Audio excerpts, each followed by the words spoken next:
What's going on, ladies and gentlemen, and welcome in to yet another edition of the Open Run Podcast, presented to you by none other than War Media.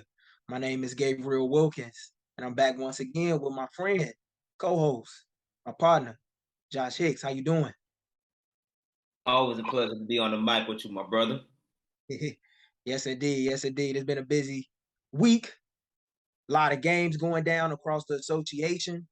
College basketball season is tipping off. Got a lot of basketball to talk about, but first and foremost, want to get into the Chicago Bulls, the hometown Chicago Bulls. That is. Started off the week rather strong. Big time wins against the Nets on national television, as well as the Hornets at home in their only home game the past week. But just as they started the week, off to a great start, went off on a bit of a rough skid, if you will, to close it out. Lost against the Boston Celtics in a close game that they sought to come back from, but yet fell short, as well as against the Toronto Raptors to close out the week on the road down in the six. What's your thoughts looking at this Bulls team after, we thought that they were getting to a point where they were finally getting away from playing 500 ball, looked like they was trying to build a winning streak, but now they're on a 2-game losing skid as of this recording. Man, it's a lot of different things that's going on with the Bulls. When you talk about we can talk about obviously starting off with the positives. Positive side is Patrick Williams is being that much more aggressive at times 10 now, and he's looking more for his shot, and he's been really good at picking and choosing the situations that he wants to exploit when he is on the floor, especially when it comes to playing with the big three that we have in the city. So he's learning more how to play on and off the ball, and he's learning how to exploit every situation he can when he does have the ball and even when he doesn't have the ball. So that's a positive sign for the Bulls because that's what we wanted out of Patrick Williams. We wanted him to be more aggressive on his play offensively and defensively. And his teammates are seeing that and they want him to continue to that. But the problem is you need to figure out what to do when one of your superstars is not balling when they need to be balling. And one of the reasons why is because I feel like we're going back to last year where it's Debo time. It's Debo time. He's always the one that has to drop the 25, 30 plus points every game. Vooch has came out very strong this year, but in the last couple of games, depending on how things go, have been kind of hit or miss. He was actually very key in the Boston Celtics loss. Unfortunately, when it came down the stretch, hitting those big 3-pointers to help keep the Bulls up close and up front. But the reality is, I know Zach LaVine is healthy enough to play back-to-back games. He's playing tonight as we're recording this on a Wednesday from a back-to-back game. But, dude, where are you at, man? You're only averaging like 15 points throughout the stretch. He has to be able to step up in ways where we thought this was supposed to be his team this year. He was supposed to be the front guy while Debo follows behind him. It just looks like it's a lot more of last year when it comes to Debo leaving the front offensively and Zach LaVine just trailing behind and scoring where he can. That's not the Bulls know where that got them last year. And if you want to change that from just a playoff team to an advanced playoff team, which includes potentially finals runs, you're not going to be able to do it with Debo at the front. Zach, you got to take the lead, and others will follow. And right now, that's what's really happening where start off strong. You saw in the first game with the Nets, Zach LaVine took over that game and dropped 20 in the fourth quarter. Like, that's what helped the Bulls take things to that next level. And even when he played in Charlotte, they didn't have the best games. They didn't have the best games per se, but he contributed in ways that even though Debo had a bad game, even though Vooch didn't have the best game, he was still one of the ones that still at least got things over the hump. Non-existent in the Boston Celtics game, non-existent in the Raptors game. He has another chance to play tonight as we're recording this. Hopefully things will change. But the Bulls have to stop going to Debo ball every game. There has to be more of an inclusive game format in ways, just like it was with the Charlotte Hornet game. The big three didn't have their best scoring lineup per se. Javonte Green led the team with 17 points. Goran Dragic led the second leading scorer of that team with 16, along with Patrick Williams. So there needs to be more of a collective unit and rallying. I would love to see more rallying around Zach LaVine taking that leadership role offensively compared to Debo and DeMar DeRozan, because we know we can get out of DeMar DeRozan, but we can go so much further as Zach LaVine was at the forefront. Yeah.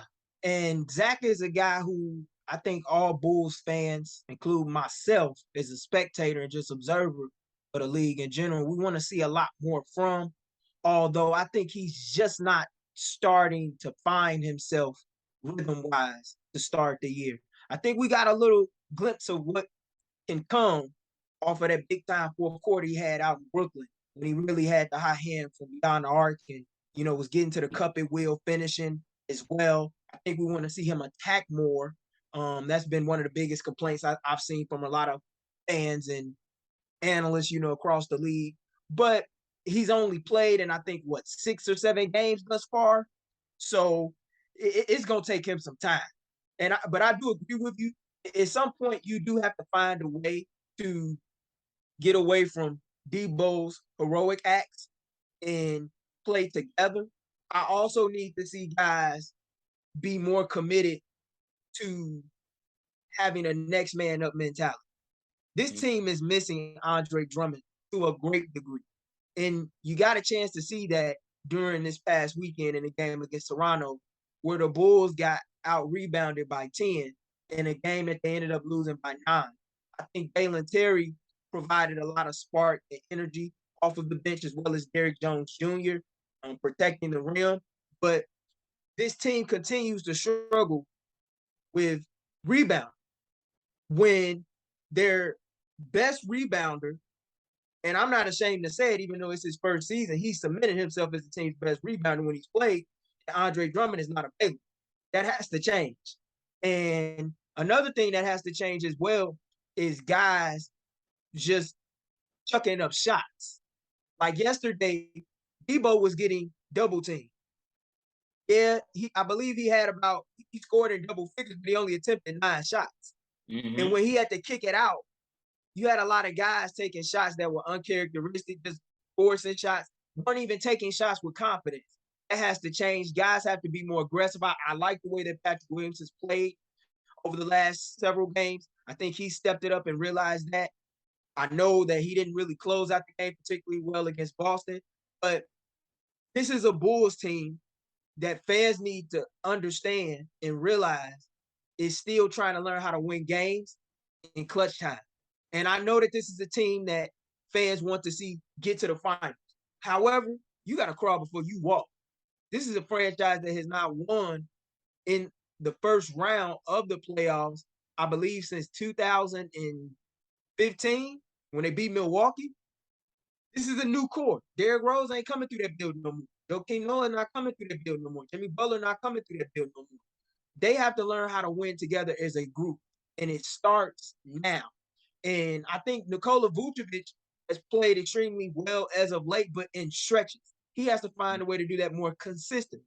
You saw it in Toronto where he had 10 points in the first quarter, getting on the block, getting hook shots, getting in the post, which is where he's best at. But he did something that he said that he didn't plan on doing this year in the team's media day. He started settling for 3-point shots. And when that shot's not falling, he becomes more of a liability to the offense than an asset to the offense. They got to find a way to get him isolated on mismatches, particularly in the post, so he can take advantage and eat down there. And when they move the ball like they did in the win against Charlotte, they benefit and play fairly well. But when that ball stops moving and that offense gets stagnant, the game changes. And there have been too many times where the Bulls have failed to really put together a true 48-minute game. Like 12 minutes here and there, good. Next 12 minutes, not so good. To me, they lost against Toronto in the second quarter. On the first half of the back-to-back that they had. They lost that game in the second quarter. And then you get now rebound. Like Koloko looked like a man amongst boys, and that's a rookie. So yeah. I gotta see more from them. And I look forward to seeing it, but I don't think that this is a team that we can truly, truly judge until you see a healthy Zach LaVine in the mix with Lonzo Ball. And because, in my opinion, as they currently stand constructed, they got some moves that they need to Well, yeah, that's one of the things that's been notified honestly since Lonzo Ball's been down even last year. It was very clear that some moves needed to be made in certain areas for the Bulls to excel to the next level. But the Bulls have already made it known. This is the core that we're sticking with. We want to see them all fully healthy. We believe they're all capable of performing. And in some ways, there is some truth to that. Billy Donovan talked about seeing some improvements from each of the players' games. Patrick Williams, even though he's not the player we want him to be just yet, you can see he's made some improvements. Same with Javonte Green in his jump shot. He's made some improvements. There are players that have, elevated their games in some way, shape, or form to help keep this team somewhat afloat compared to last year when you had a huge dip off. But it doesn't change the fact that, yeah, like you said, we need to be able to play a full 48 minutes of games of basketball, which we have not done in the Billy Donovan era. And on top of it, you got to do it with your main guys. We've tried it with Debo. We saw how far that can take us. It's the only person that's going to change this narrative is Zach LaVine, and a healthy Zach LaVine that's going to take us to the next level. Yes, Lonzo Ball is one of the main engines that keep this team running. We all know that on both ends on the floor. That's a given. But right now, he's not playing.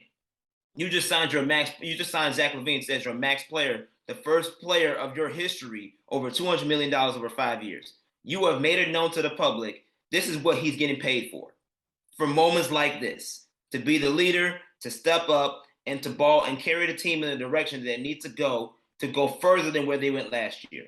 This is what he signed up for. So as much as you're right, yeah, we can't really judge this team until everybody's fully healthy. Yes, they have their issues on both ends of the floor, and there are some inconsistencies that need to be fixed. However, players are getting paid to be the top talents of this league, For and Zach sure. LaVine is your main guy. So if he is your main guy, and that surgery says he's fully healthy, and yes, knee management, I get it. We got to make sure he stays healthy throughout the season. But if he's on the court, I expect him to ball out every game. You are the max player, and you're the leader of this team. So therefore, I need you to come out and do it every game. That's just my expectation of Zach, knowing that now he is supposedly fully healthy, no more injury, no more surgeries and things of that sort. You ready to go. I know it's going to take a little time, but it's time to rack it up, especially since you are seeing repeats from last year. When you talk about the repetition of relying on DeMar DeRozan's heroics instead of you being that fill-in guy and the leader of that offense, while to actually take the team to the next level and not having to rely so much on DeMar DeRozan.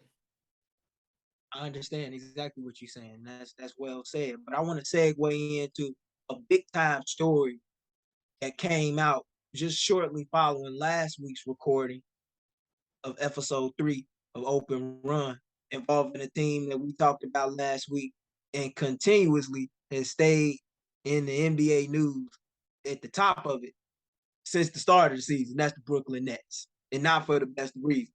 On Tuesday last week, the Brooklyn Nets and Steve Nash made an agreement to part ways as the team issued an announcement in a special news release less than 24 hours following Brooklyn's 116-109 win against Indiana at home on Halloween.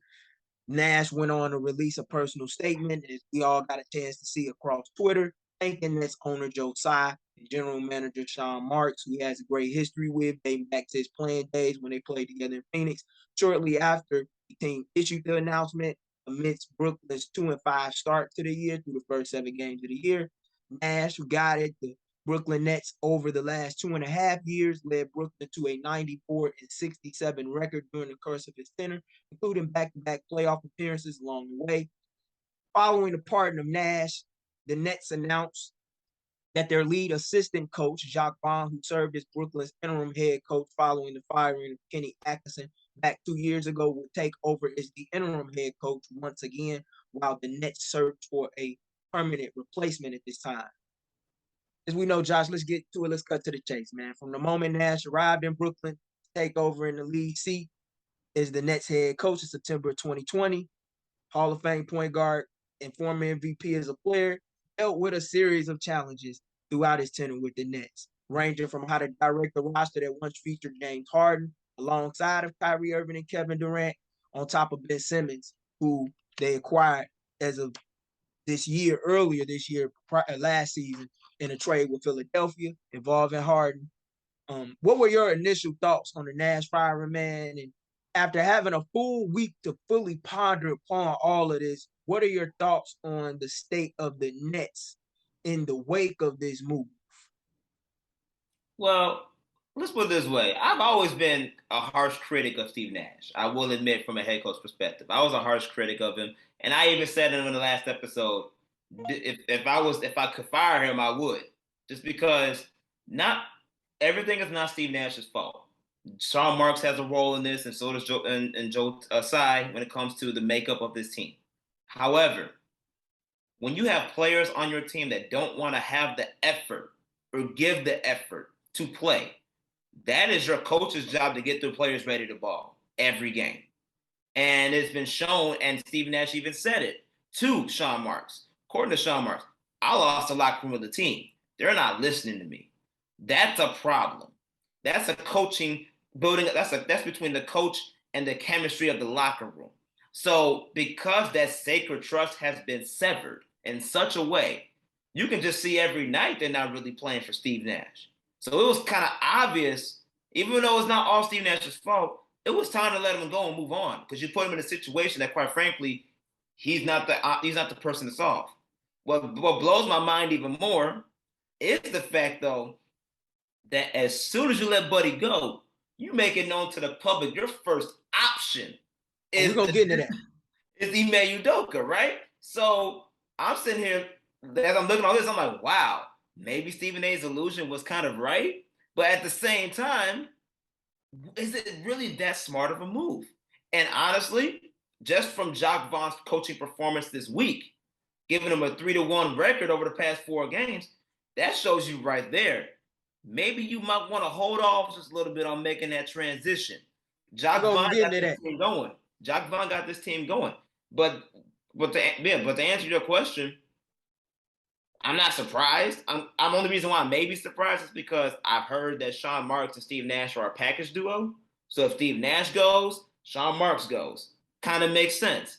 But since that is not the case, one of my wish lists for the Brooklyn Nets was to get rid of Steve Nash. The other one is for them to go get a big man. I said Dwight Howard. You on this show mentioned DeMarcus Cousins. Both big men that can beat their valuable assets to give what the Brooklyn Nets need on both ends of the floor. So I think they still have roster moves they need to make. That's a given. But the coaching problem right now is in good hands, it seems like. And I prefer to keep it that way, at least throughout the rest of the season. And you get a fresh start for a new coach. You get a fresh start for a new updated roster. And you ain't got to worry about all the antics that's taking place right now, especially behind what's going on with Kyrie Irving and his situation. I'm gonna say this. I'm not surprised that Nash got fired at all. I said to you last week on the show that he was not safe and that Yeah. I could see a move like this happen. However, I was surprised by how quickly it happened. Because if you had told me following the recording of last week's episode of Open Run that he was going to get fired going into Tuesday morning, I'd have said, man, you crazy. However, I do understand. And the reason why I understand is because the team needed a new voice. It was rather evident, especially with the way that they had lost the weekend prior to last weekend at the hands of Indiana. This defense was not up to par any whatsoever. Late on rotations, guys not communicating. You know, Ben Simmons didn't seem like he was finding his footing into the flow of the offense. He also looked like he was hurt, which sooner rather than later we ended up finding out he was because he sat out the last week with a knee injury. But this team needed a new voice. I questioned Steve Nash's rotations dating back to last year in the playoffs, not playing LaMarcus Aldridge, a guy who had success against Boston in the regular season. Didn't really go to him until, I believe, game 4 of the playoffs when they were down 3-0 and on the brink of getting swept, which they did eventually get swept by the Celtics in that first round series a year ago. I think the first season, he had an offense that was humming. It was among the best in the league when they were all fully healthy and Harden, Irving, and Durant However, the biggest question was always going to be on the defensive end with them. But yet they, for some odd reason during his tenure, they can never stay healthy. And he can never find a way to get those guys to come together. It was always a lot of tension and drama. From, first with Kyrie and the vaccine mandate that was instated in New York. Then, Harden and his hamstring. That hampered them to a great degree. It was always a lot going on. Kevin Durant last year got hurt. He never really had a full chance with this group, but after seeing the way some things were going through the first several games, it was rather obvious that a change needed to be made. And I'm glad that you brought up Doc Vaughn early, because we're going to get into that, as well as Ime Udoka, because within a few hours of Nash's departure, it was announced to the public through Adrian Wojnarowski that Brooklyn was on the verge of finalizing a deal with suspended Boston Celtics head coach Ime Udoka to take over as the head coach for the Nets. Udoka, as we know, who led Boston to within 2 wins of reaching the NBA title last season, was an assistant under Steve Nash in his first year with Brooklyn back during the 2020-21 campaign. And he has a relationship with Marks that goes back to their time together as players in San Antonio. On Tuesday, it was announced that a formal agreement was expected soon. But reports within the last week have surfaced that higher-ups within the Nets front office, including close to owner Joe Tsai, have been in his ear a lot, advising him not to make that choice to go to Udoka right away, who was granted permission by Boston to accept the interview with the Nets. Boston, as we know, suspended Udoka for having, a personal relationship with a staff member, allegedly at this point that was reported prior to the start of training camp and led to suspension. I know you believe Jacques Vaughn is the man for the job. You said that. Why do you believe that he is the best man to lead the Nets moving forward? Well, it's twofold. One is just by the way that they're playing. Kevin Durant, without Kyrie Irving on the floor, has blossomed. It's in a crazy fashion. And you can just tell us just because of the respect that the players have for him. I've heard that the players have a lot of respect for Jacques Vaughn, even back when he was the interim coach before Steve Nash came on board, when he was coaching D'Angelo Russell and the team and the Brooklyn Nets of that team to the playoffs.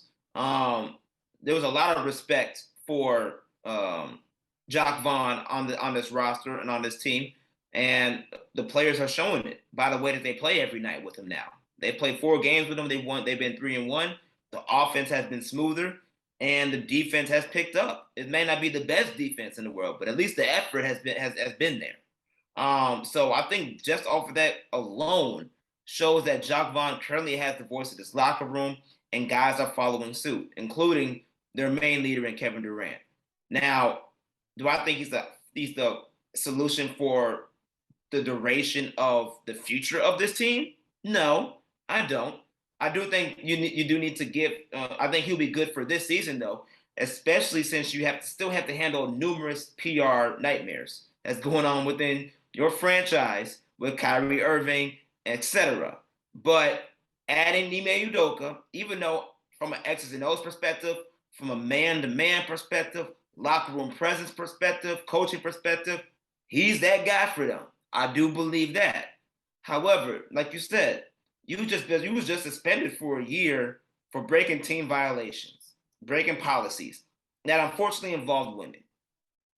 That's not a good idea to mix that with the Kyrie Irving situation at this present moment, because you haven't even fanned out that fire yet. Like, you gotta be. I just think that's too much chaos to bring into a locker room. After you just got rid of a man who could barely handle the chaos that was already sitting in that locker room. I don't think it's just a good idea to move that just from a PR perspective. Even though I do support Ime Udoka going to the Brooklyn Nets, especially since the situation that he was in did not relate to any type of crimes. It wasn't like he had lawsuits. It didn't like he had to go to jail, warrants, whatever the case may be for the situation. It was just a violation of team policies. Yes, it was wrong, but it was just something that was handled internally They moved on. I think because of that scenario, doesn't discriminate him or limit him as an option to get the next coaching job for any team, let alone Brooklyn right now. But the Nets have to be smart with their PR moves, and bringing Ime Udoka right now just does not seem like the ideal move, considering you still got to deal with Kyrie Irving and his situation, and on top of that, you are winning games now. You are you are shifting on the positive side of the column right now from a wins perspective. So I will keep that train moving, and then revisit the coaching situation after the season and figure out who else might even be available. Because depending on how teams go, there may even be other options outside of Ime Udoka, even though Udoka's probably the most ideal candidate right now. You never know if a Quinn Snyder may want to come back into the coaching realm. You don't know who else is going to be available. So I would just wait till the season, see, and then at the end of the season, see what all the eggs you can go after and put them in your basket to see which ones you eventually want to choose. I honestly believe that that's the direction they're going to go in.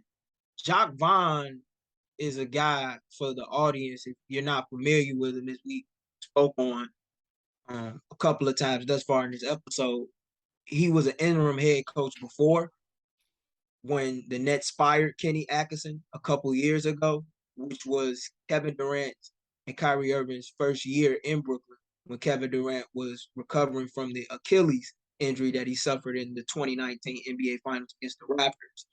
So he's been around the block before. He was also the guy that they passed up to let Nash walk into the door and become the head coach of the Brooklyn Nets. And that was a move at the time that a lot of people, although they understood due to, the relationship that not only Sean Marks had with Steve Nash, but also that Kevin Durant had with Steve Nash, dating back to their time together when Steve Nash took on a job within the Warriors front office next to Bob Myers. So I wasn't too shocked by that. But Doc Vaughn is a guy who has been around and has experience coaching in the playoffs, albeit was a first round exit at the hand of the Raptors. He is an assistant that's well respected, and he was really the assistant who was initially grooming Nash to be in that head coach role, because after they passed up on Vaughn to take Nash as the head coach, they asked Vaughn to stay on. So that's why, he's still there and he's present as the interim head coach. I don't know if he is the right man for the job moving forward, but as of right now, I think he might be. Even though Ime Udoka knows the players in that locker room, he's coached them, he has a relationship with Kevin Durant dating back to their time together in USA basketball when Ime was an assistant on Greg Popovich's staff during the 2020 Olympic Games in Tokyo. So I think that he's the right man right now, only because of what I'm seeing defensively. Like you said, you talked about the Nets defense, how it has improved as of late. Over the last week, I think just if you take the last 4 games, they're like third defensive rating. And even though they still can work on a lot when it comes to contested 3-point shots, Nick Claxton has stepped this game up immensely. He leads the league in field goal percentage, as we know. He's been an effective player in the pick and roll sets. Kevin Durant has been playing stellar basketball, and it's kind of unfortunate that it's getting overshadowed in the midst of all of this stuff that's going on with Kyrie Irving, as well as the head coaching situation in Brooklyn after they got off to a slow start. I think he might be the guy. You know what I like that he's doing too? He's giving Cam Thomas some time to shine. Something that Steve Nash did not do, and has made him the centerpiece in that second unit, who has really contributed in the minutes that he's received thus far over the last week as a catch and shoot specialist. But not only is a catch and shoot specialist, it's shown the ability to be the playmaker that many people doubted that he could be, coming off the dribble handoffs and the pick and rolls, facilitating. I think he had about 6 assists in their win on this weekend against Washington, prior to going into Charlotte, where they came back from double digits in the fourth quarter to pull out a win against the Hornets. I do believe that Jock might be the best man for now. However, it all depends on where they go from this week moving forward. I don't believe that they will hire Udoka right now, but I'm not surprised by it. The thing that did surprise me with the Udoka news, though, is that Boston is so willing to let him walk that they don't even want to receive draft pick compensation for him. Yep. So that makes me really wonder what was going on, because I don't understand how you have a coach that took you to the NBA Finals in his first season at the helm, and you don't want to get anything in return for him. I know the Nets are bare of a lot of assets. They did give up a ton to the Houston Rockets when they acquired James Harden. And they turned James Harden, who was a disgruntled, individual towards the last days of his tenure in Brooklyn, into Ben Simmons.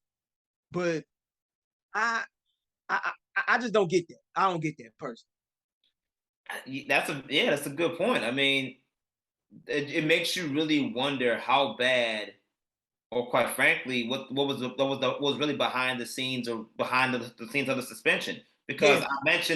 I mentioned Stephen A. Smith's illusion at the time, where he said, like, the only reason why they did that is just so Brooklyn couldn't get to him. I heard that too. And the fact that this is becoming a reality now, there has to be some truth behind that, which means to me, Boston doesn't even think he's worthy of really coaching the team, period, after what he did. Because if Brooklyn wasn't a threat, they technically could have just let him go. He could have went somewhere else. Exactly. But yet they kept him and reportedly docked his pay just so this situation doesn't happen.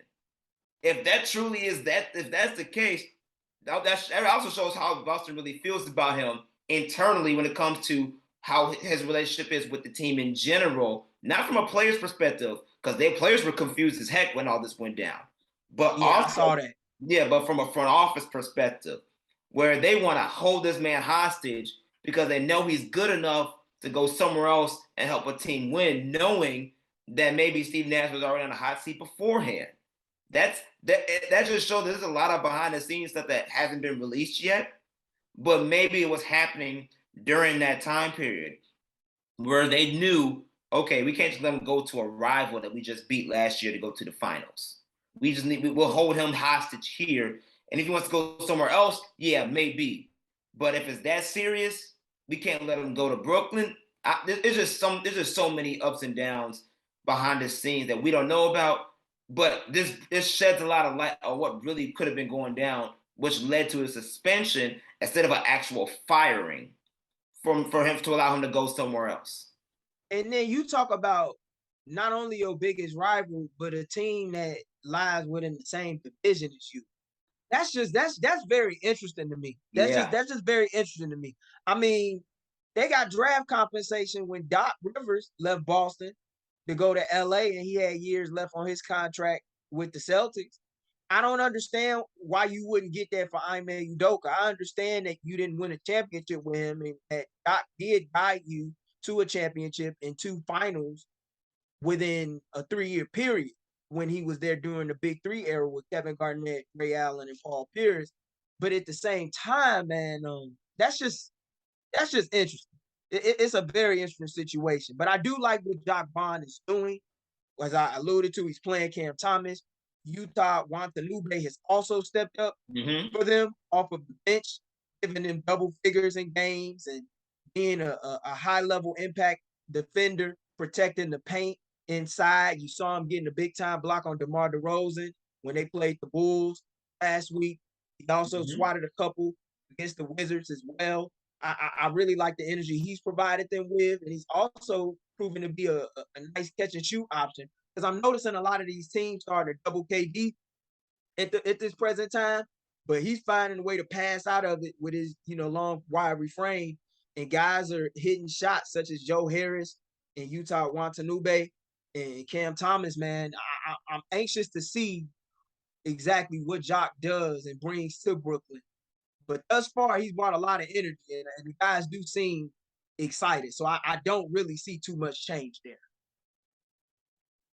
I don't know, man. This is a wait and see game for the rest of the season. We got to see what Brooklyn's gonna do. I want to see how this Kyrie. Like I said, we haven't even. We're talking about Brooklyn. We haven't even talked about how Kyrie's situation in and out from an absence perspective is affecting the lineup, Yeah. and what is it gonna look like when he comes back? Is he coming back? Like there's so much behind the scenes that we still haven't tapped into with the Brooklyn Nets.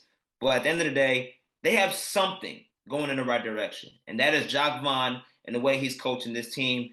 And clearly, they need it right now because they're sitting at the bottom of the Eastern Conference with this 4-6 record.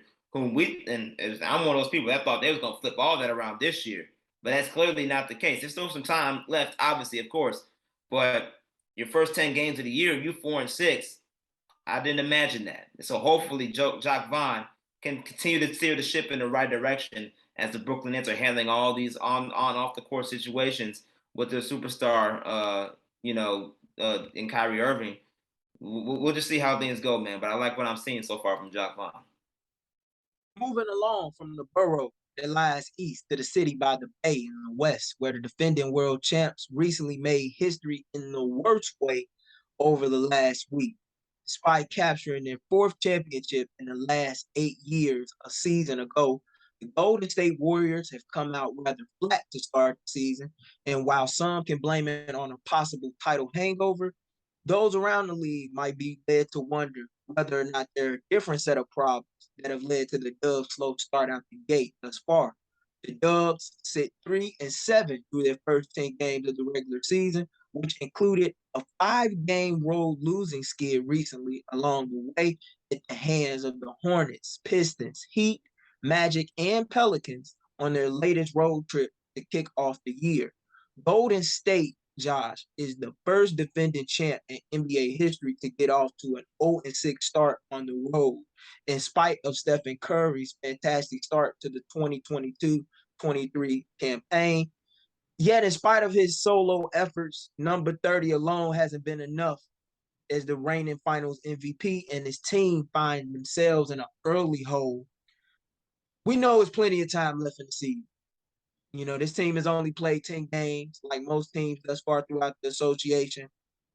While there is plenty of time left, though, for the champs to still figure things out, what do you think has led to the Warriors' struggles as of late, man? This team, not only have they not won a game on the road thus far to start the season, I also believe that they have not beaten a team that is over 500 yet to start this season, which is rather telling. Um, I honestly do believe it's pretty much fatigue from the last run. But at the same time, the team's defense is trash. They're not playing championship. Glad you said it. They're not playing championship defense. If you look at the rankings right now, they're ranked 20. They're tied for 24th amongst three teams: the Charlotte Hornets and the Sacramento Kings for the 24th spot in defense overall. You're not winning no games with 20 with the 24 defense. I don't care how much firepower you got. So the Warriors need to change their defensive line. Draymond Green has been very outspoken about how it's the defense. They need to change the defense. Well, last time I checked, Draymond Green, you're one of the anchors of that defense. So, as one of the leaders of that defense, how are you going to change this narrative? Because people are still, hounding you down for your fist fight with Jordan Poole. Jordan Poole, it wasn't even a fist fight. It was a knockout WWE KO session. Like, it wasn't even fair, right? It's still harping you on that because you want a contract and you're trying to get your bread. Okay, so what are you gonna do to combat that? Are you and focus just on basketball with this defense because you're the leader of this defensive team? And the reality is, yeah, it's championship fatigue, but players are getting older too. Steph Curry is an exception. Steph Curry is unique. His skill set is unique. So therefore, we cannot put him in that category. He's still going to be MVP Steph Curry, which he's playing right now. But Klay Thompson went through Achilles injuries, ACL injuries, not even fully playing back-to-back games now as of yet. Just started playing as of late last year. He's as one of the final pieces to help push the Warriors along. He's not fully himself. I know he's not fully himself. And Draymond Green, he's still obviously he's still trying to get over his stuff. But you're also trying to work on players that haven't got much playing time either. Jordan Poole is still trying to get back into the mix of things.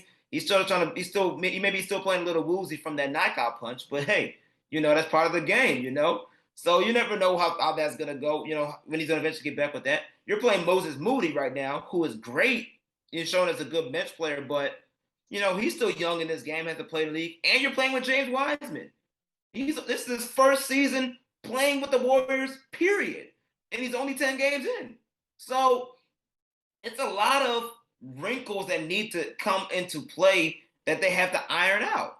And obviously a lot of it is from a youth perspective, but it's from an aging perspective too.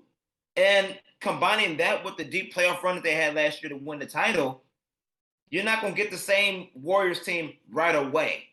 This, like you said, it's a long season, and it's going to take time for them to eventually get back into the swing of things, which I do believe they will, because they have the team, the depth to do it. But right now, they just need to refocus.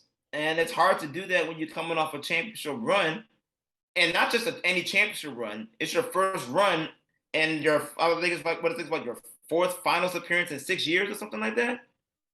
I think that's what it is. Yeah. That's a lot of wear and tear on your body that eventually catches up to you.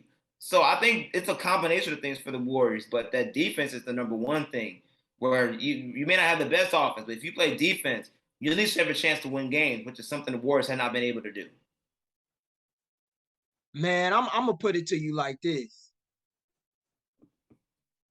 You go and look at Basketball Reference right now. You look at Klay Thompson's 3-point field goal percentage. The man hardly ever shoots under 35% from three. Ever. Yeah. You know what he's shooting this year? 32%. And it's not that's just glaring when it comes to Klay. He's not the defender that he once used to be anymore.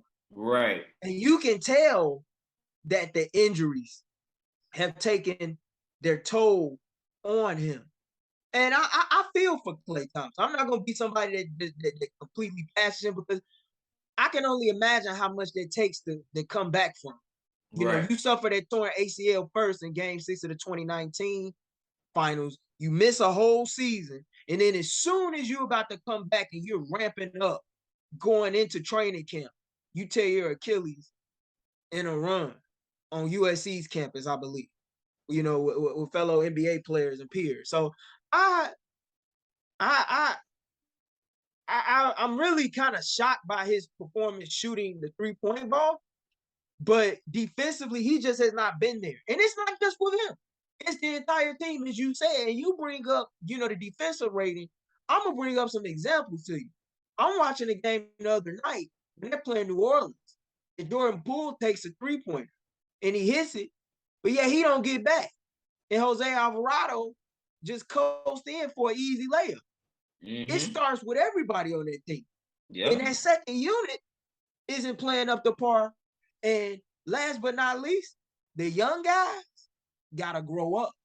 And they got to grow up rather quickly. James Wiseman, I understand that this is his first true NBA season playing, over the course of an 82-game stretch. But as much talent as he has defensively, and as much as he can impact the game by protecting the rim, being a shot blocker, he gets in foul trouble a lot. And that's a problem. I also don't see anybody outside of Jonathan Kuminga right now providing a spark. Yes, Jordan Poole, through the first few games of the year, was playing at an excellent level. He was putting up numbers and so forth. But Steve Kerr brought up a very telling point that I think needs to happen in order for this team to turn the corner. We know you can score, Jordan Poole, but we need you on this second unit to be a playmaker, to create for other guys, such as Wiseman, such as Kuminga, such as Moses Moody, who can be a tremendous knockdown threat in catch-and-shoot situation. But you got to feed them. They got to spread the wealth.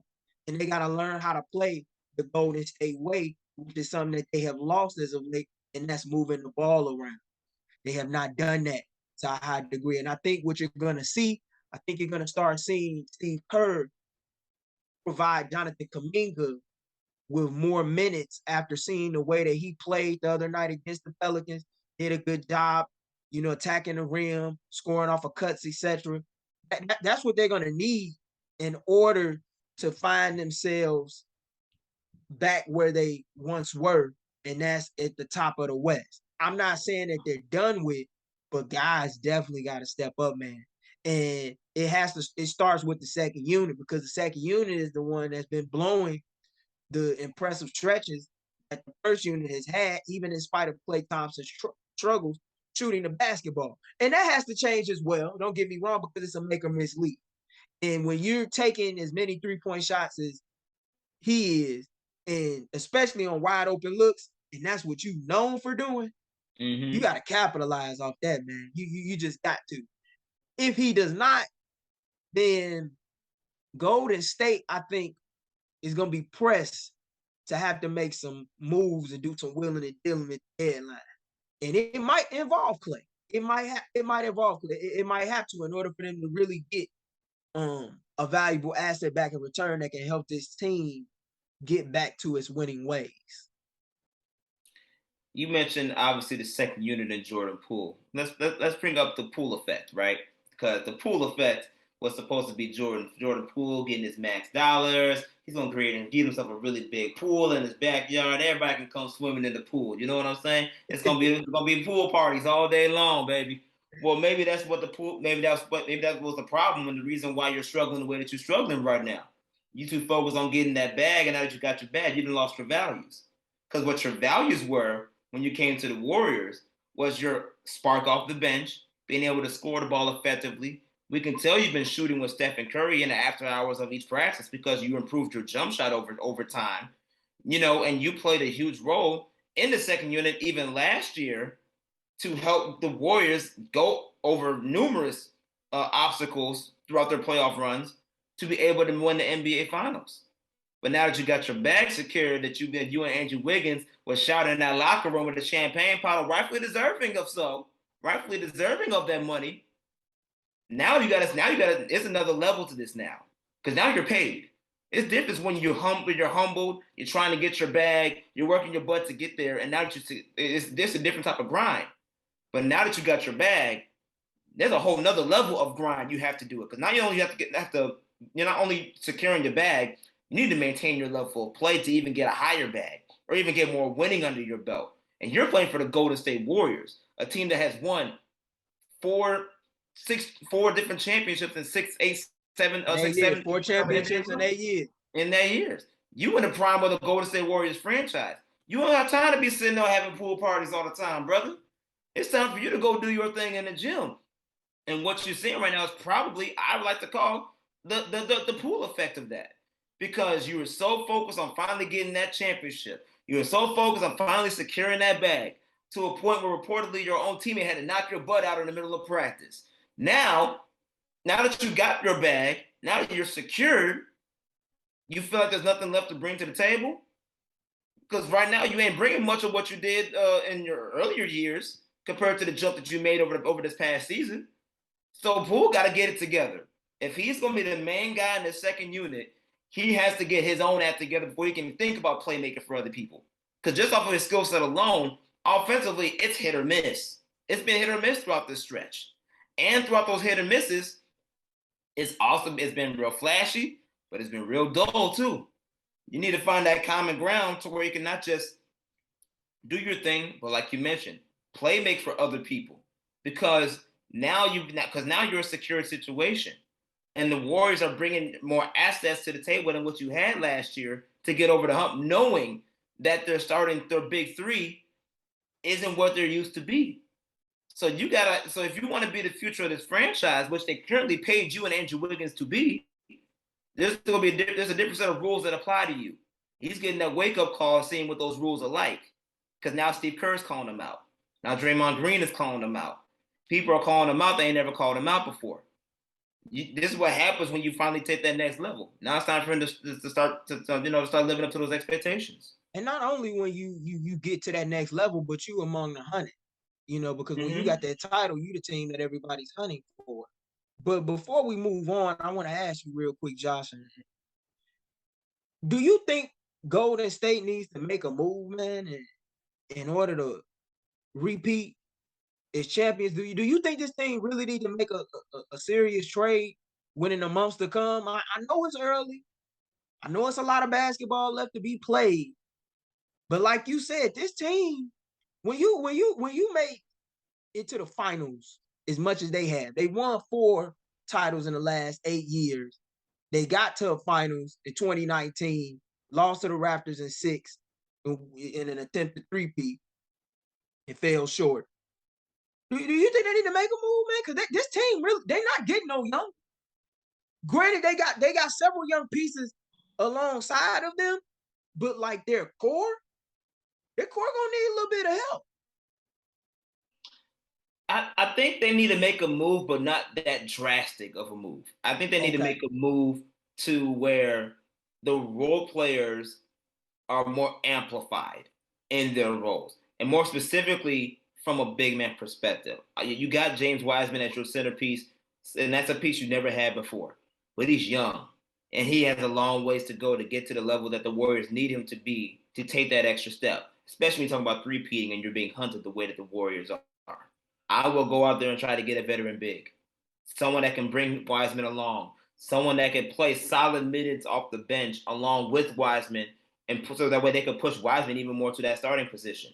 And that way, you not only have additional depth for just in case Wiseman does go down, but you also have someone that, quite frankly, depending on that veteran big man, can bring that extra energy and hunger that they want if they're willing to win a championship, like a Mo Spates was when they first won their titles, or David West. Someone along those lines who they know they can still ball in the game and they still can bring a lot to the game, but since they never won that ring before, it brings a different type of energy to the mix. And they can honestly maybe they can help rejuvenate and reignite the fire that the Warriors had even last year when everybody was counting them out and they came out of nowhere and snatched that championship. I think you just need a different energy boost on that team, and why not get it from a big man that can help change those realms and getting another and taking the Warriors to that next level. Even if they has already won a ring, someone like we mentioned the two guys all the time, Dwight Howard and DeMarcus Cousins. DeMarcus Cousins hasn't won a ring, but he knows what it's like to get to the finals because he was with that team before. I'm pretty sure if he had another chance, he'll want to take advantage of that. Dwight Howard's won a championship, but he's been blackballed out of the league ever since. If he wants to get another ring and get back to playing the way that he's talking, put him on the war. He talked about joining the Warriors and how he'd be a great mentor for them, for James Wiseman. You get him on there, you might be able to do something. So I think that type of move is something that the Warriors need. I got another name for you that they could probably go after, even though he doesn't have a ring like Dwight, earned a couple years ago with the Lakers. He can sure as hell help, from a depth standpoint when Wiseman gets in the foul trouble, and that's Hassan Whiteside. He's still, Yep. streak. That's a guy who we know is an elite level shot blocker, and this team has had a tremendous difficulty when it comes to protecting the rim, dating back to the time Andrew Bogut left. Yeah. So I I think that that's a move that they should seek to make, and I don't think it has to be a big move at all. It doesn't have to be flashy. It doesn't have to be a blockbuster trade, but probably getting a veteran big of that caliber, such as the ones you mentioned, as well as me and Whiteside, Howard, or Cousins, and possibly a veteran wing that may hit the market. You might want to see. Like, I'm not saying that this happens, but you might want to take a call with James Jones and see maybe if Jay Crowder is available. It's gonna cost you something, but you might. I think that would be if it was a big move. I think that would be the move. Although I think that in order for the Suns to do that, you're talking about a multi-team trade, and that's a lot to get into. And that's a different subject for another day. But Right. I want to move into you know talking about a trio of squads who received some unfortunate news regarding key pieces trying to make their way back into the playoffs, including a couple of guys in particular who could likely be out of action for a month or so, if not long. Earlier this week, last week rather, James Harden, Cam Johnson, and Pascal Siakam, all of the Sixers, Suns, and Raptors respectively, had suffered some injuries that could keep them out for an indefinite amount of time. James Harden will miss up to a month of action after suffering a tendon strain in his right foot against the Wizards. Meanwhile, down in the desert, Cam Johnson is set to undergo surgery for a torn meniscus in his right knee and has been ruled out indefinitely after suffering the following mishap during the latter portion last week against Portland. While another All-Star who was in the midst of a career year has also been ruled out indefinitely and set to be evaluated in the next couple of weeks. Toronto Raptors forward Pascal Siakam was recently diagnosed with a right adductor strain after exiting late in Toronto's contest against Dallas over the weekend. As of this recording, the Sixers currently sit 11th, Josh, in the East with a 4-6 record. Raptors and Suns both sit 5th and 1st in the East and West, respectively. Toronto boasts a 6-4 record, while Phoenix has a 7-2 record thus far on the year. Although no one who's a true fan of the game likes to see guys get hurt, especially guys get their season cut short to injury.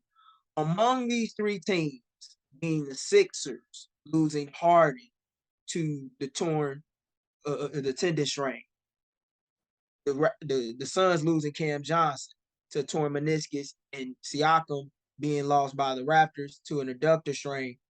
Which team among these three do you believe will be hampered the most by this recent news, man? Because Cam Johnson was in the middle of career. He's putting up 13 points, 43% shooting from deep. Just earned a starting spot in the rotation after the whole Jay Crowder fiasco with the front office down in the desert in Phoenix. Who gonna suffer the most, man? You think? Whew. Well, honestly, I'm not gonna lie, that was a tough one. So you had me stuck on this one, man. But I'm going to pick Pascal Siakam and the Raptors, and this is why. Because Siakam is such a dual threat on both ends of the floor for the Raptors that I don't know if the Raptors have enough to carry themselves without Siakam on the floor. Now, granted, they just played the Bulls at home. They beat the Bulls by 9. We're watching as we're currently recording this podcast right now at 8:33 Central Time. I got the Bulls game on right now. They're down by 10 with 3 minutes left in the first half. If Siakam was playing this game, I guarantee right now it would probably at least be tied, or they might even be leading. And that's how much of an impact Pascal Siakam is. And could it be a blessing in disguise for players like Scotty Barnes, who's emerged in such a way? Oh, yeah, because now you're giving him the keys to the team. Now you're saying, all right, bro, he's gone, so here you go. Fred, go to work. That's great for those guys from a development perspective. But they only go as far as Siakam will let them go. And with Siakam being out of that lineup, he just brings too much offensively and defensively, where for me, I don't think the Raptors have enough to get over that hump. So that's why I'm going with Toronto. Philly, you may not have Harden, but you still got Tyrese Maxey and Joel Embiid.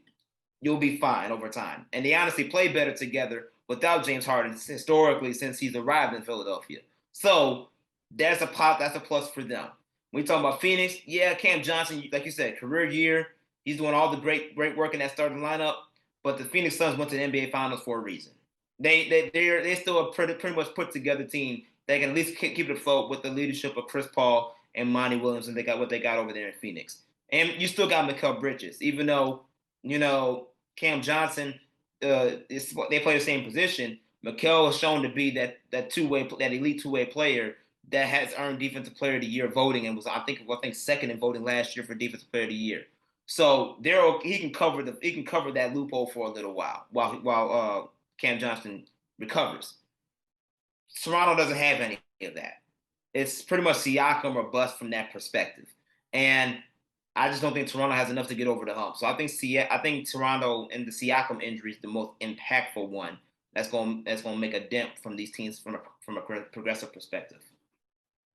For me, man, out of all these teams, I had to think about this one for a while myself. I honestly believe that Harden injury is a setback for Philly, and I'm gonna tell you why. We know as great as Tyrese Maxey and Joel Embiid are together, we know Joel Embiid has an injury history. We also know that this guy has been dealing with plantar fasciitis during the offseason, which came out during the early days of the season following the Sixers' loss against the San Antonio Spurs during the opening week of the season, in which Doc Rivers alluded to that in front of the media after keeping it silent throughout the whole entire summer within house. The reason why I think that that's a big injury is because James was finally starting to find himself in that offense. He was starting to finally figure out how to pick and choose his spots on when and where to attack and look for his, as well as finding other guys around him. Now, it can be a silver lining in that because Tyrese Maxey, we know, is going to get more minutes and he's going to feast off of it. He's going to do his thing. Tobias Harris, I think it could also benefit as he stepped up recently and had some big time games for the Philadelphia 76ers as of late. But they can't really afford to have too many injuries with their roster as top heavy as it is, especially with the schedule that they currently have coming up, man. And I'm going to take the time to pull it up for you guys because this is a team, man, that like even though they are 4-6, their schedule not getting any easier. Like as of this recording, they're playing Phoenix. They play the Hawks on Thursday in Atlanta. Then they play the Hawks on Saturday in Philly. They got the Jazz, and we all know Utah is no joke right now. They're one of the hottest teams in all of basketball. Then you got Milwaukee. Then you got Minnesota, and then you got Brooklyn. This all throughout. This is up until November 22nd. That's your schedule. And like they gotta find a way to adjust rather quickly and fast because if they don't, they could be free falling even further in the Eastern Conference, in which they currently sit within the play-in range right now. Like I said, it's still early, but I think that's an injury that could really hamper them. I believe that Toronto will be fine. Christian Koloko is an impressive young rookie. I think he's a guy that should have been a first-round pick, and I think he's going to get a chance to show a lot of people why and see Siakam's absence, if you will. I think Scotty Barnes will also play rather well. Fred VanVleet, they just got back, which is a big-time move.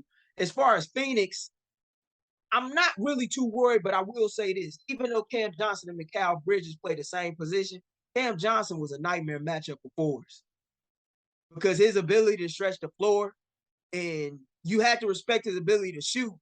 And if you collapse on him too much, he can drive past you and put you on a poster. So I think those three injuries are big, but I think the Harden injury is the biggest because if Embiid continues to miss time and he's just recently coming back from a non-COVID related illness, you know, that could be troublesome. Because then you only got Maxey and Harris out there leading the show. And you don't have your two top stars out there. But you can't afford the Eastern Conference where there is no night off anymore. And I'm glad you mentioned that final part because, like you said, all the points you made about James Harden and Philly, all very good points to keep in mind of. But you also talk about from a schedule perspective, especially in the Eastern Conference, there's no nights off. Everyone is doing their thing. When you're talking about the next few games for Toronto, right now they're playing the Bulls, and yeah, they got a couple easy ones. We're talking about the Rockets on Wednesday and the Thunder on Friday, and Indiana on Saturday. But after that, the next week or two, they got straight shooters too. They playing the young Detroit Pistons team who's shown a lot of promise. They play the Miami Heat next. Then you got the Hawks. Then you got the Brooklyn Nets. Then you got the Dallas Mavericks. Then you got the Cavs. You got the Pelicans. Brooklyn again. Before you even play someone like Orlando, who isn't a cakewalk because the way Paolo Banchero is playing right now. We're gonna get into that. Yeah, that's not a cakewalk for anyone to say nowadays. Going down through Walt Disney World, and then you come back and you play Boston and LA. So schedule wise, it's not getting that much easier for Toronto for this next few weeks either. And if you're going through all that time without Pascal Siakam, you're gonna have some times where you actually might run into a lot of times where it may be close games. Pascal Siakam was your go-to for that's your closer. If Scotty Barnes and Fred VanVleet don't step up in ways to where when it comes to those final seconds, they can come through and deliver, Toronto has a chance to be on the wrong end of those games if they're not ready to play from the beginning of each of those matchups, especially when you talk about the tougher games moving forward. Because at least if you have Pascal Siakam on your side, you have someone that can match the other opponent's star when on a head-to-head combat. With that being taken away, it's going to have to be a lot more of a team effort, which we know in the Nick Nurse offense is very capable of doing. But it's a lot tougher when you don't have Pascal Siakam closing your games. So I'm not so it's definitely your point on Harden is very much true. But it can also be in its own way be applicable depending on the situation of games to Toronto as well, considering they got a tough month of basketball coming up that involve playing against the top 5-6 teams in each of their conferences. So with that being said, Josh, who you think need to step up on that roster for the Raptors, man? I know we brought up Scotty Barnes, a guy who has been a two-way threat for them each and every night. Definitely is taking his game to the next level after capturing Rookie of the Year honors. I know we talked about Christian Koloko, Fred VanVleet, his return. Well, who else got to step up over there, man? And we have not talked about who you believe could provide them with a spark enough to make it through that rough stretch until Pascal finds a way to make it back on the court. I'm going to go with two people. One, you cannot forget about OG. OG Anunoby, come on now. That's the way what he brings to the table on both ends of the floor. You definitely cannot, especially as long as he stays healthy. You cannot dismiss what he brings to the table for the Raptors. But my ideal pick, Gary Trent Jr. That dude got to say that one. Gary Trent Jr., you are a sniper in this league and have been known to score the ball effectively since you have arrived in the six. You got to make Drake happy now, brother. You got the dreads going on, the long dreads going on with the headband and everything. You rocking Drake's look out there on the court. You got to make your ambassador happy by dropping 20-25 a game when necessary to keep this team afloat. And you have the skill set to do so ever since you've been in Portland. But since you came from Portland to Toronto, you have shown that you are capable of doing it on a consistent basis. You have to step up that much more now, considering that your fearless leader is gone for the time being. I think he's the guy that needs to do it. Yeah, Gary Trent Jr. definitely not his pops, man, who was known for being a defensive pest back in his day with Minnesota during the Kevin Garnett era, for sure. He's definitely not his pops. No, not at all. You got to switch it up, though. You got to take some of that Pops magic and put some of senior into that junior. You know what I'm saying? And take things to the next level. He's going to have to do that because they need that in order for them to keep themselves together in these close games. Pushing the show along from injury talk to discuss a player down in a Lone Star State who has begun the season going on the scoring bench, not seen since the days the association aired across black and white televisions. And that's Dallas Mavericks all-star guard Luka Doncic, fifth-year pro out of Slovenia, became just the fourth player since the merger to record 7,000 career points in less than 270 games. A couple of weeks ago, is averaging a near triple-double stat line this year for the Mavs, all the while continuing to make history on a game-by-game basis. As the 23-year-old standout leads the league not only in player efficiency rating, but has also posted at least 30 points or more through the first 8 games of the 2022-23 NBA season. Joining the late Hall of Fame center Wilt Chamberlain is the only player ever in league history to open up the year with 8 or more straight games of 30-plus points or more, as Doncic recently put up a 33, 8, and 6 stat line to help Dallas narrowly escape with a 1-point victory against the Toronto Raptors last weekend. As it is recording right now, Josh, Luka Doncic currently leads the NBA in scoring. He's averaging 36 points per game through 36 and a half minutes per game on the year thus far, while also leading the league in rebounding among guards, falling down nearly 9 rebounds per night. Mavs enter this week with a 5-3 record. They sit only a game and a half back behind the Suns for the top seed out in the Western Conference, and are also tied atop of the league with the Boston Celtics for the best offensive rating in all of basketball right now. First, I got to ask you, Josh, before I ask you anything else, because we know he's among the top in the MVP talks. What's impressed you the most with Luka's hot start, man? Because they throwing all type of counters at him, but it just don't matter. I mean, that's what's more surprising. It don't matter what you throw at him. He's just so good that he could just, waving him off like he's waving a gnat off of his body and just go to work. Like that's pretty much what it's looking like. And he's just unstoppable of a player to guard. And what always makes Luka's game so deadly is you never can rush him. He knows how to get to his point, his spots on the floor, and he knows what to do once he gets there. Once you have someone that thinks that far ahead of the game offensively, you are not going to stop him. It's why players like DeMar DeRozan are lasting so long in this league because he knows exactly his skill set, where it's most effective at, what in the spots he needs to go to get the job done.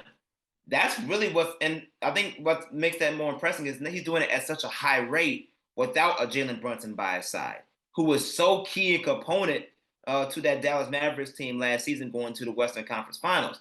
So I think that's what really stands out to me the most is the fact that Luka's able to still do what he does at such a high clip, knowing that he doesn't, even though Spencer Dinwiddie is a great and a heck of a sidekick, he wasn't a Jalen Brunson compared to last year. And and yeah, I think that's what really stood out to me is the fact that he's able to do this at such a high clip without really changing much to his game, just being who he is at an efficient rate. That's what gets me the most. Man, I've seen Luka live twice, and the energy around his game is different. But I had the pleasure of covering the guy on a freelance tip a couple years ago for the Houston Rockets when he was there. And that's James Harden, who scored 32, who had 32 consecutive games where he scored at least 30 points or more. I would love to see Luka Doncic chase that record. Wilt has the record for most consecutive games with 30 points or more. I think it's like 75, and I don't think anybody's hitting that. But if he could find a way to get close to that, I I definitely think you gotta give him the MVP to start out the year. What's impressed me the most with Luka Doncic, like you said, you can't speed him up and you can't slow him down, but he's finding a way to get it done right now in areas that you usually don't see him doing it as often in. We know he has that deadly step back. We know that he can pull up from anywhere on the floor, but man, he playing bully ball right now. Pick and roll, I'm getting to the cup. If I get you on my back hip, I'm gonna give you a little nudge so you can get up off me. That's 2 points. Everything that teams have tried to do to stop it, it has not worked. Like Toronto, they tried to put double teams on this man. And even in the middle of double teams, he's still finding a way to find the open guys for buckets. Like he had a play, particularly, I want to say it was in the first quarter, and he was coming off of a screen, but before he took the screen, he used the jab step to kind of get Scotty Barnes out the picture. And then he forced Christian Coloco to come up on him. Then he drove past him. It forced Pascal Siakam to come up, who's protecting the paint. Kicked it out to Finney Smith. Most guys would have forced that shot. Kicks it out to Finney Smith in the corner. He knocks it down for a three in the right corner. Like it's plays like that is what separates him from most guards. You like you said, you can't speed him up, you can't slow him down. And he's just getting to the rim and he's finishing at an extremely high clip. He's finishing at a clip similar to Giannis, but he has like fewer shot attempts because he has a different shot diet than Giannis, who we know his game is predicated on attacking the paint and using his muscle at all costs on him. So that's what's really impressed me the most with Luka, man, is that he's really figured it out. And he kind of like Neo in the Matrix right now. Like if you go, you really can't you can't go under on him. You really can't put the big on him. Because once you got the big on him, you pretty much through. And then if he gets you on the block, which he likes to do, which is something that James Harden doesn't do a lot of and didn't do in his prime, then you really done if you a small guard because he could just use his muscle and out muscle. And what's really impressed me too, he's in the best shape of his life. He was Yeah. already playing like this, out of shape, but now you see he's in shape after dominating in the Euro Cup, and putting together solid games and performances there. Man, he on another level right now.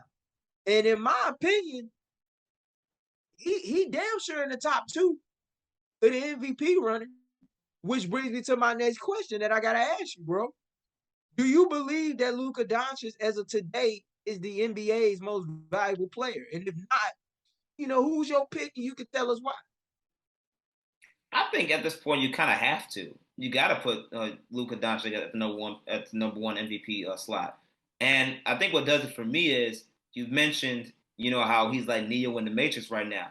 Well, at one point in time before Neo became Neo, he had to have some guidance to help to get him there. Now with Morpheus, Jason Kidd has been the Morpheus for this Neo to a point where he is averaging, rounding out 9 assists a game on top of his 36 points a game, which Yeah. is something that cannot go unnoticed because that shows that he's not just running an offense from a scoring perspective, he's playmaking for other people.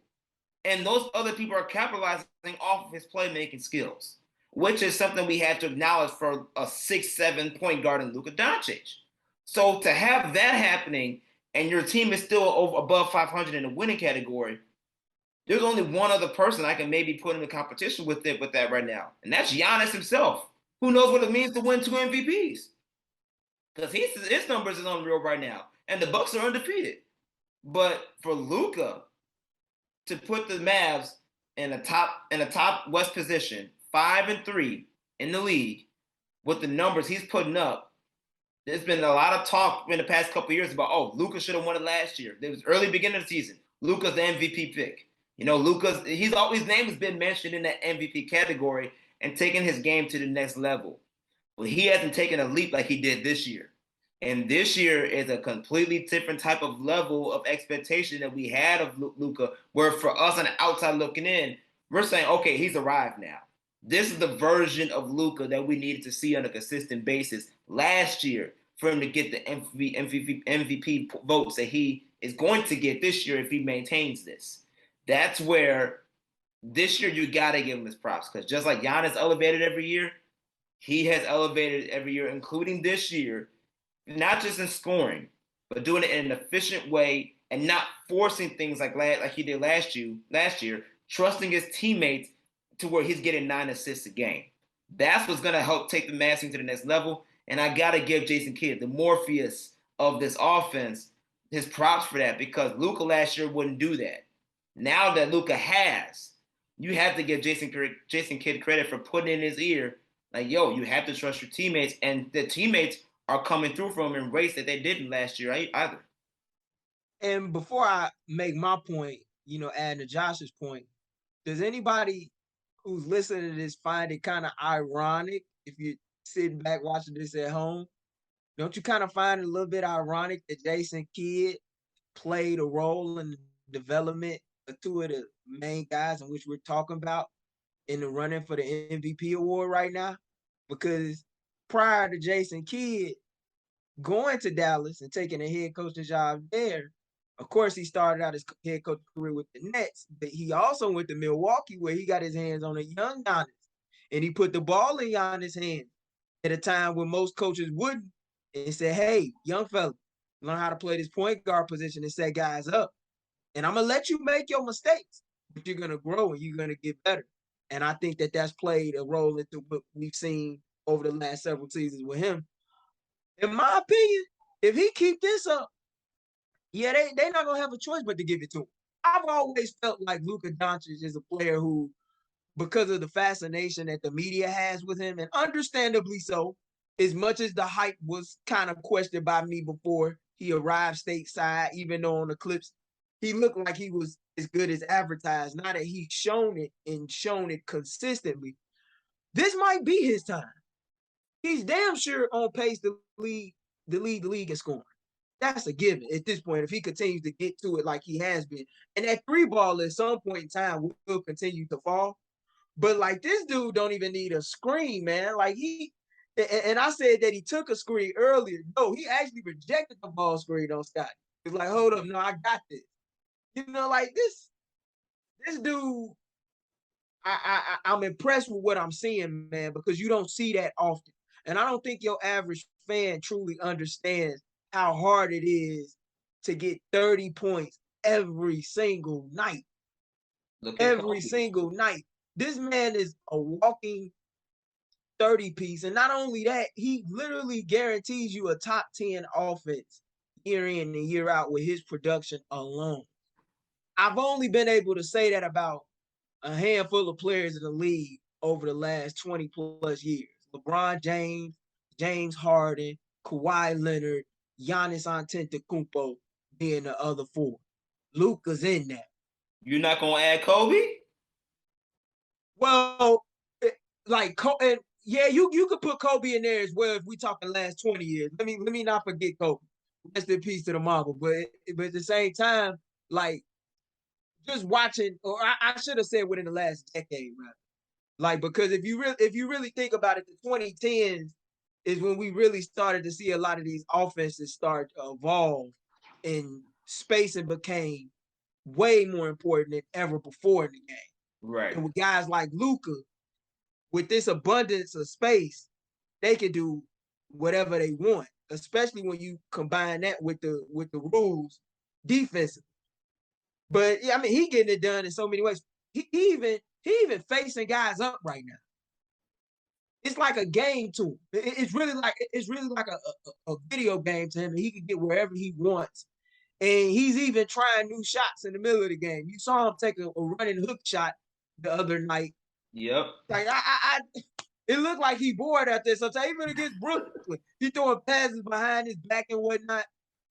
I personally though, if Giannis is the favorite for MVP, I can't necessarily reject it. I think he does need more consideration. My only thing is have voters gotten tired of it? Because we know how this MVP process works. Nobody gets the Larry Bird treatment anymore. He's the last guy to win 3 MVPs consecutively, and that was back in the 80s before we had social media and all this stuff. So, oh yeah, they got voter fatigue. They tired of putting Giannis in that realm. They said it's time to put someone else. You know, he already had his good run. He had his two MVPs. We'll keep it moving. But you talk about what Luka's going to be doing and what he's been doing on the court. As we're recording this episode right now, he plays Brooklyn tonight. Do you know how much this man is averaging against Brooklyn alone? My man, my man is averaging 41 against Brooklyn with 14 assists while shooting 50% from the field and 33 from three. That's just against one team all by itself. That's not even a comparison to what he's already doing around the league in general. If he's already had a plate of ribs that he already ate throughout the whole league so far, he's like, oh yeah, double them up. I'm licking the bones. I need more when it comes to Brooklyn. Because boy, he's gonna have a field day with no Kyrie and what they got going on over there. They're not the team's not fully healthy yet. I want to see what I would love to see what Luka's gonna do, because he's talking about averaging 41 against that team. They might get 50 piece tonight. If he's playing the way he is, they might get 50 piece tonight. I'm gonna say this. After seeing them two teams meet up the first meeting of the year in Brooklyn about a week or so ago, I wouldn't be shocked, because like they had Patty Mills on him, bro. Get caught up on him, and he was just backing him down on the block like it was recess, like as we say, playing ball mouse in the house. That's exactly what it was. Yep. You know, and he was getting hurt so bad. It was like, why are you not sending the help? And at the time, Steve Nash was the coach. Right. Like, we were talking about that amongst ourselves, but I can't.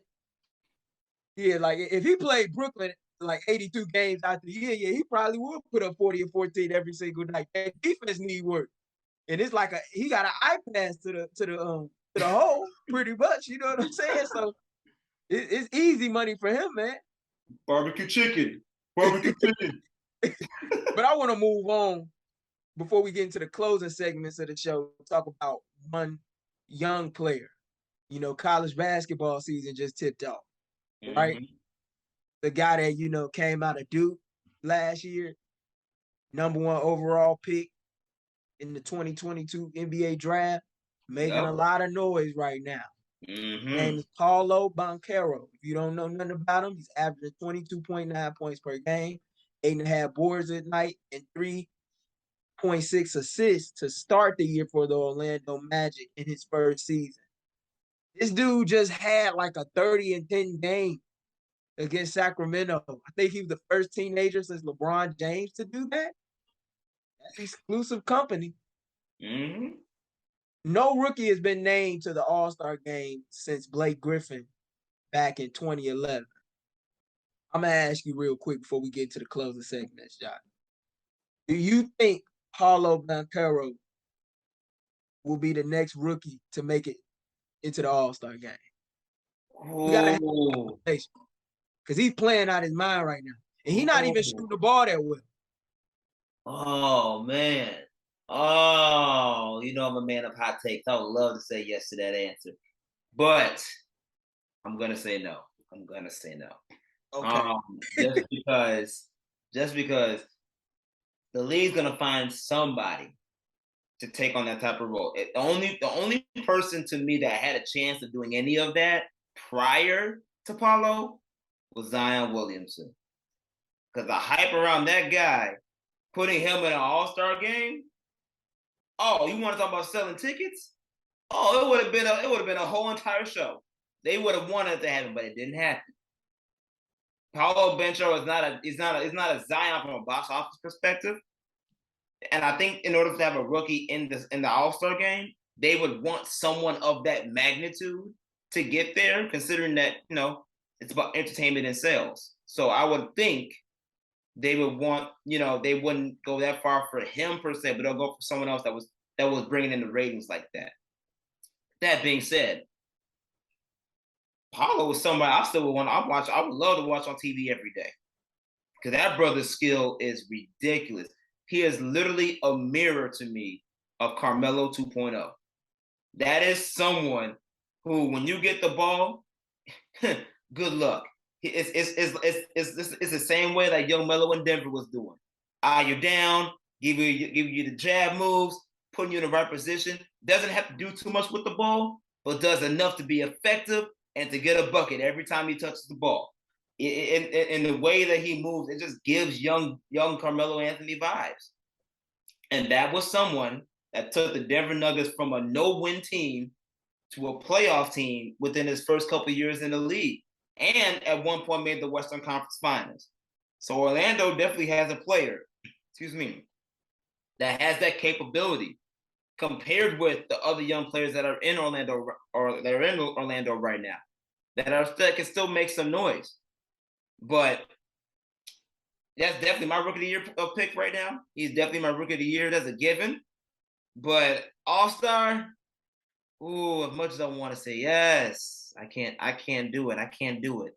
I can't do it, man. I think he'll make some noise enough this year, but I don't think he's gonna get into the hump to go that far.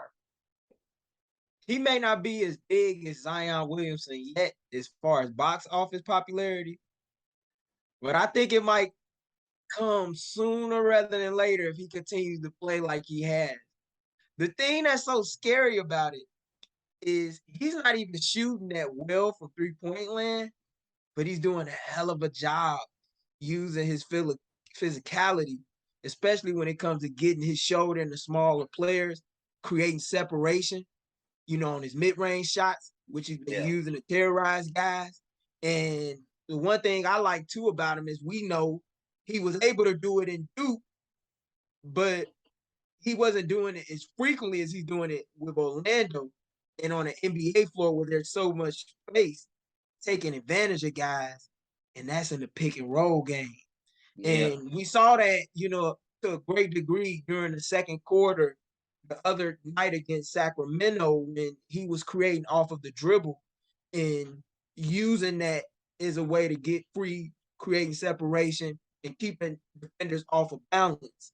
And I think he plays with a poise that you don't typically see a lot of rookies play with. Like he's 11 of 33 on mid-range jumpers as I have the numbers up right now. And he's made only 9 of 39 three-pointers. And that's an area that he's going to have to get some consistency on. But at the same time, man, if you watch these games, you know you watching something special. And I think Orlando got a tremendous young core around him. Franz Wagner, Bo has come on as of late, Yeah. Wendell Carter, Jalen Suggs had a big game against the Warriors in a win last week. This is a team to watch out for. But the thing that strikes me so interesting with him, man, is like how he fits in with the team either way, like on the ball, off the ball. And a lot of teams are starting to go under when it comes to like defending him, when it like from the 3-point line. But when that 3-point shot start falling, it's really gonna get scary. Cause his debut against Detroit was impressive. Like he put up 25 plus in that night. Yeah. So I he ain't no rookie, man. And I would not be surprised if he did get to the All-Star game. Because if he continues to put up numbers like this, I think the stats only go up as the year goes along, going into February in Utah. And somebody's gonna have to say, hey, coach is gonna be like, hey, we gotta make a case for this guy. Like we can't knock him off. And it helps him probably too that guys like Chris Middleton are out to start the year who play his position. Yeah, that's true. That is very true. Paulo Banchero is just a hell of an athlete to watch, man. He's a special talent. And Orlando got it right by picking him instead of Jabari Smith or Chet Holmgren, which was rumored that they were going to go after those guys instead of Paulo. So it shows that right now they made the right move. But I think I wonder how that locker room is going right now, considering that it is college basketball season just opened up, and you got Cole Anthony representing the Tar Heels on your team, and you're the Duke player that comes in along with Wendell. You know, I wonder how you're making that triangle work down there in the Walt Disney World, because college basketball is officially back. You got two people at least chanting Duke over there, and Cole Anthony repping his pops and everything. With Greg Anthony, who used to play in the league, he's repping that Tar Heel blue, baby. So you just wonder how things gonna be working down there in Orlando in that locker room when it comes to that. But I'll tell you one thing, it's working right now on the court because Orlando's looking pretty good. Even though they may not have won all the games, they've looked pretty good as a young core together that's gonna make some noise. And another team in the Eastern Conference that, it's not gonna be really a pushover any given night. I'm pretty sure them guys gonna have some side bets going down once March Madness comes along, because you bring up the Duke and North Carolina Tobacco Road rivalry, we know.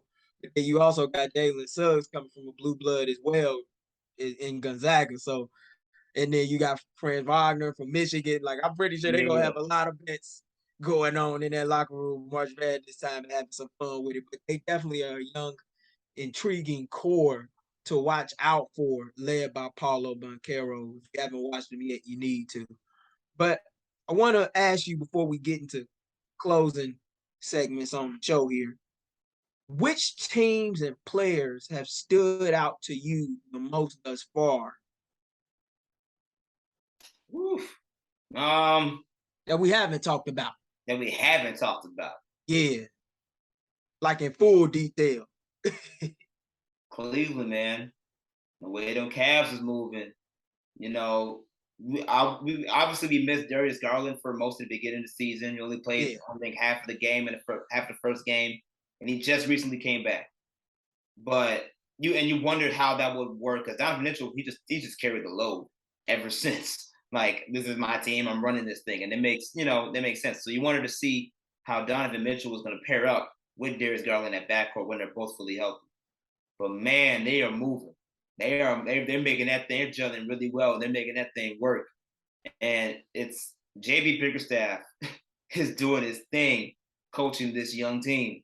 And, we always knew that Cleveland was on the rise, but that pickup with Donovan Mitchell, everything was going to go smoothly, was the pickup that they needed to take things take them to that next level and make some noise. And they're definitely doing that in the Eastern Conference now.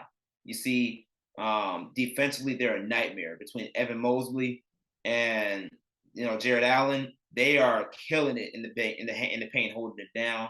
Darius Garland is emerging back into All-Star form. Donovan Mitchell's already in All-Star form.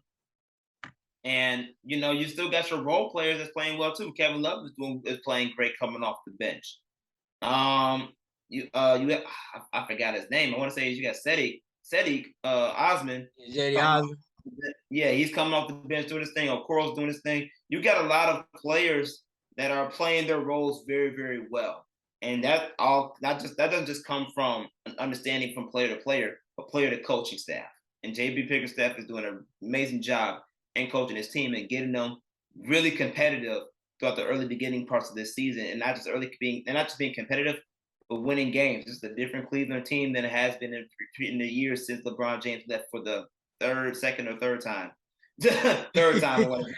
Second time. LeBron. He had Yeah, two yeah. he had two stints over there. But I like Cleveland. That's the team we talked about last week. I like them, and they continue to build, putting up big wins against the Lakers, facing the Clippers later on this evening on the night of the day that we're recording the Open Run podcast this week.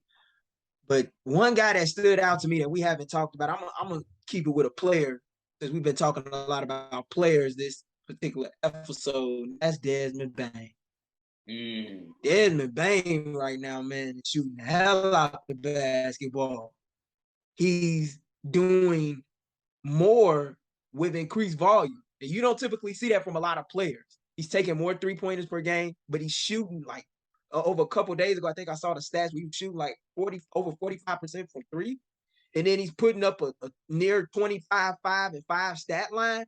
And I think he's emerged as the Grizzlies' second star next to Ja Morant. Whoever would have thought that for a guy who was selected with the last overall pick in the 2020 NBA draft, a guy who I believe would have went higher had he had the benefit of playing in an NCAA tournament that got cut short due to COVID a couple years ago when he was at TCU. I don't understand how this guy wasn't on a lot of scouts' radar. I just don't. He does all the little things right. And he's a guy that's not just an off-ball threat. He's proven that he can make plays with the ball in his hands. And he's gotten better as a playmaker each and every year. He always reminded me a little bit of Eric Gordon with his physique and his frame coming into the league. I see that even more now in Memphis. And he's a guy, if he continues to play like this, I know we said Paolo Banchero may be an all-star, is a rookie. I think that Desmond Bain will be a lot to make the all-star game because he's a guy that the national media needs to start paying a lot more attention to if they have not already. He had a big time coming out year last season, and in my opinion, if it wasn't for politics and how certain voters rather view the most improved player of the year award, I think he'd have had it, and he was deserving of it a lot last year, and he's picking up right where he left off down in Memphis. That's a pretty bold statement, brother. He's not making him an all-star this year, but hey, I can definitely see where it's coming from, and rightfully so. Memphis is rolling right now too, and it's exactly. And then Ja Morant's not the only one that's putting up those big numbers. Desmond Bain is doing his thing. Dylan Brooks is doing his thing as of recent as well. So you definitely Memphis is the team that we got to start respecting more in the deep run discussions, considering that they have the talent to do so. Indeed. And we got a lot of games this week. Currently, all teams across the NBA are active. There are no games, of course, on Tuesday in honor of Election Day. Make sure, if you haven't went out there and voted, that you did once this podcast comes to you. If you haven't, at least, take the time out to see who your elected officials may be so you know what to do next go round. But I want to ask you, what's the game to watch this week for you? Oh, that's easy money, Sniper. That's easy money. I'm going with the Cavs and the Golden State Warriors Friday night. I'm going to see. I like that pick.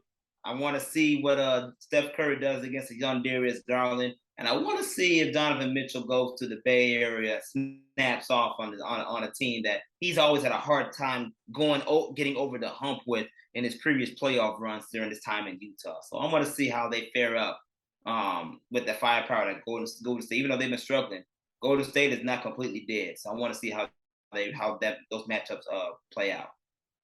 I'm taking the time to look at the schedule right now. I got a couple for you. Wednesday, we got two players that we just talked about. If you haven't seen them, you need to see them. Dallas is in Orlando. Luka Doncic against Paolo Banchero. I don't think that needs any discussion. I think that's the game that a lot of people need to have their eyes on. Dallas is the hottest offense in all of basketball, besides the Boston Celtics. Right now, they lead the league in offensive rating. Orlando, they came within a half court miracle shot from De'Aaron Fox of beating the Kings, who've been rather hot after a slow start in the West, beat the defending world champions in Orlando when they came to visit on their road trip. I think that's the game you want to see. I'm not going to give you a traditional game, the national TV game, but Cleveland and Golden State is definitely a game that you should be tuned into. I'm shocked that that's not on the national schedule, by the way. And Golden State's undefeated at home, and that's one of the toughest environments to play in San Francisco. I want to see that game solely because I want to see how long Cleveland can keep up this winning streak. They've won, 8 in a row since opening night? And they lost Darius, and Darius just came back last week from his eye injury and that big time win against Boston. That's gonna be a big game as well. But I got Dallas and Orlando for you on Wednesday night. That's a game you need to check out. And another thing that you probably should check out if you look at the schedule this week, regardless who they play, is the Utah Jazz, because they for real, they moving their ball. Guys are playing within their roles. They're not seeking to force anything. And Will Hardy got this team clicking on all levels. I know we've been saying the plan ain't went according to plan. I'm starting to think they out the Victor Wembanyama sweepstakes right now, as well as Scoot Henderson. They looking like a team that want to get to the playoffs. That's true. Yep, that is definitely true. And a game that sticks out to me when it comes to Utah. They play Philadelphia in Philly in the city of brotherly love on Sunday. Yep. I want to see exactly how they match up with James Harden-less 76ers, man, and what we talked about with them before. I want to see how they fare out. So that's going to be a good matchup to watch, and something that from a Utah Jazz perspective, I for sure will definitely be trying to check out. For sure. Definitely want to thank everybody who took out the time to listen to yet another edition of the Open Run Podcast presented to you by War Media. Make sure to check out our War Media page on the YouTube, Twitter, Instagram, all of that. Just recently had a show with our producer, Saul Rodriguez, the host of the FBAT podcast with Miles Porter, talking about the White Sox hiring of Pedro Gaffal, the 2022 World Series, and so much more. If you haven't checked that out, you need to check that out. Check us out for Bears pre- and post-game coverage after every game and much more. You can also make sure to check us out every Wednesday coming to you. For myself, Gabriel Wilkins, my man Josh Hicks, we out.